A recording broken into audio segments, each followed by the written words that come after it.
All right, I want to bring in Gregg Smith, Evolution VC Partners, joining us now. Greg, thanks for being here. And I like what you're predicting. You say the recession will be a short recession. Make your case. Well, good morning, Ashley. Thank you. I think this is going to be a shorter duration recession because it was really caused by this external shock to the system known as COVID.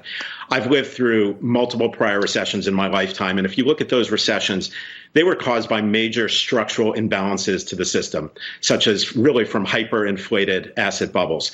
If you look at commercial real estate in 1990, you look at the tech bubble in 2001, and certainly housing in 2008, those took a long time to unwind and were really a massive shock to the system.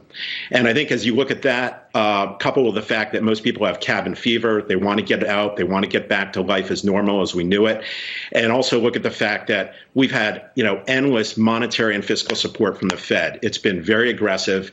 I think it will continue to be endless. And we really saw them write history on March 23rd, and they really showed up with a bazooka, and the implementation has really been swift. Well, all that said, Greg, I want to know what kind of timetable you're looking about. If we're having a short recession, when do you see this economy kind of getting up and coming along again? I mean, how long a time period are we talking about?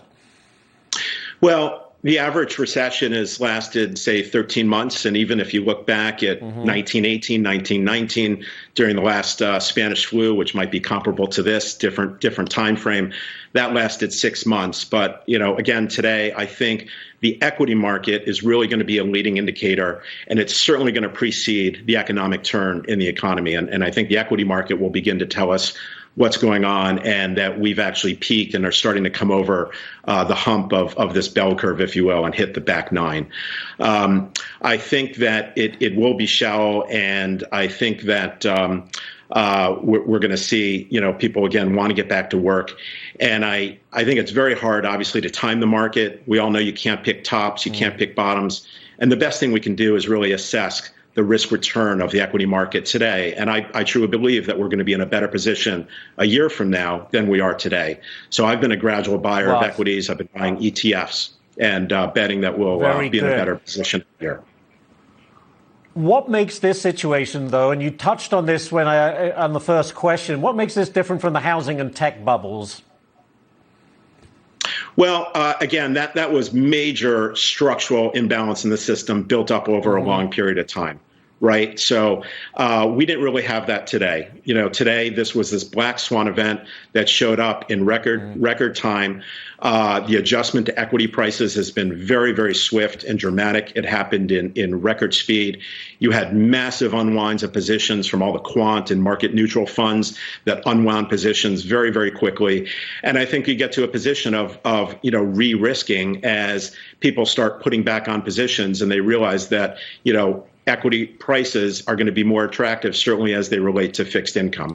So I think you'll start to have a rebuild. People will start to tiptoe back in. And my favorite expression that generally dumbfounds people is I believe that the buyers will be higher. Right? I think you have a lot of people on the sidelines that are waiting for that turn. And as equity prices start to turn and go higher, people will be waiting for that one last big dump in the market to buy. And that might never come. And you'll end up having people re-risk and start to buy equities again at higher prices. And Greg, we're almost out of time, but give me your top stock pick right now. What do you like? Well, I don't really pick stocks. I have been buying ETFs. I would, recommend for myself what I've been buying. I've been buying ETFs on the S&P, financial, and tech. So I like the levered ETFs, SPXL, TECL, and FAS. It gives me a levered return to the equity markets, and I've been gradually accumulating those and really making the bet that in a year from now we're going to be in a much better position than today.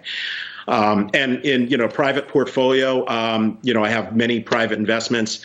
I know you have Tom Colicchio coming up at 11 o'clock this morning. I would ask him about Try Hungry. Try Hungry is a great way to have meals delivered at home to you, and he's an investor in that company. So. Very good.